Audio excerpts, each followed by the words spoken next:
Yeah, Sweet. it's all good. Welcome everybody to the Craft War podcast. Today we got Michael Brisell from Able Ebenezer Brewery in New Hampshire. Welcome, Michael. Thank you for joining me. Yeah, thanks for having me. So we spoke a little bit last week to get to know you. Yeah, you mentioned you were in the Army. As a matter of fact, you started this business with an Army, how do you call it? In the Air Force, it's wingman. Oh, in the Army, it's a battle buddy. But yeah, we're both Army officers stationed in Fort Bliss, Texas. And, in the Army, you drink a lot of beer. And so we both got into it. And I reconnected with him a few years after getting out of the Army. And he was interested in starting a brewery. And so was I. So we went for it. Perfect. Both officers. Were you guys by chance in West Point? No, we were both through officer candidate school. So we both graduated college and then joined up after. Cool. But, Now you mentioned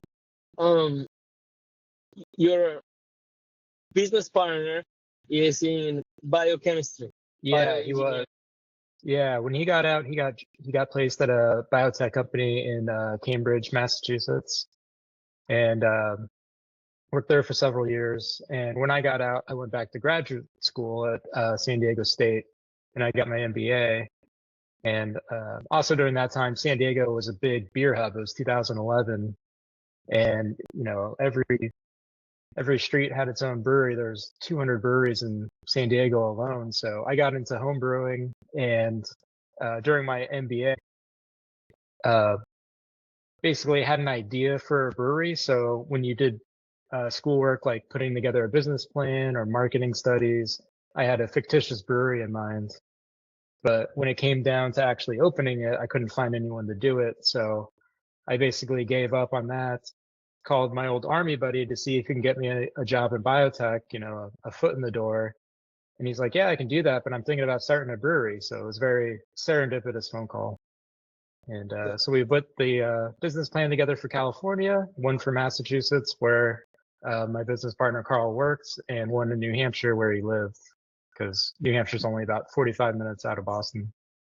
And New Hampshire made the most sense, so we moved there. Like it made more sense, like on paper for the business? At the time, New Hampshire was kind of slow to the beer game, and they made it really cheap and easy to get a brewing license. And they also allowed you to do your own distribution. And so for the first 10 years we had the brewery, we did our own distribution. We had our own trucks, our own delivery drivers. And so we had full control of the products from brewing it.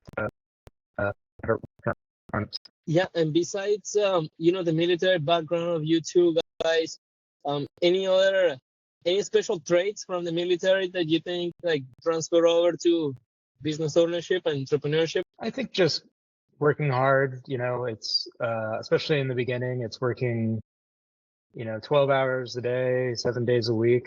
And in the military, you get used to working every single day. When you get deployed, there are no days off. I mean, you're working every day for a year. And so I think just having that mentality of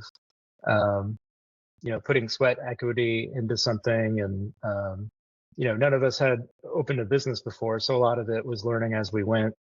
And even with an MBA, there's so many practical things that you don't learn in the classroom that you just got to learn by doing it. Yeah, not giving up regardless of the late nights or stuff not working right. Right, exactly. Yeah, so I think it was nice having someone who spoke the same language, had the same values, can work just as hard, so you don't feel like one of you is pulling more weight than the other one, or not carrying their load. You think you have it nailed down to like a science now? Yeah, there's so much to learn, which I love. I love going down rabbit holes, and I've always I've never been that great at math, but I love chemistry, and seeing math and science actually work, with beer, and experimenting and doing all those things. But yeah, I really felt like it took several years to really get into the groove and really have like full control over all aspects of the process.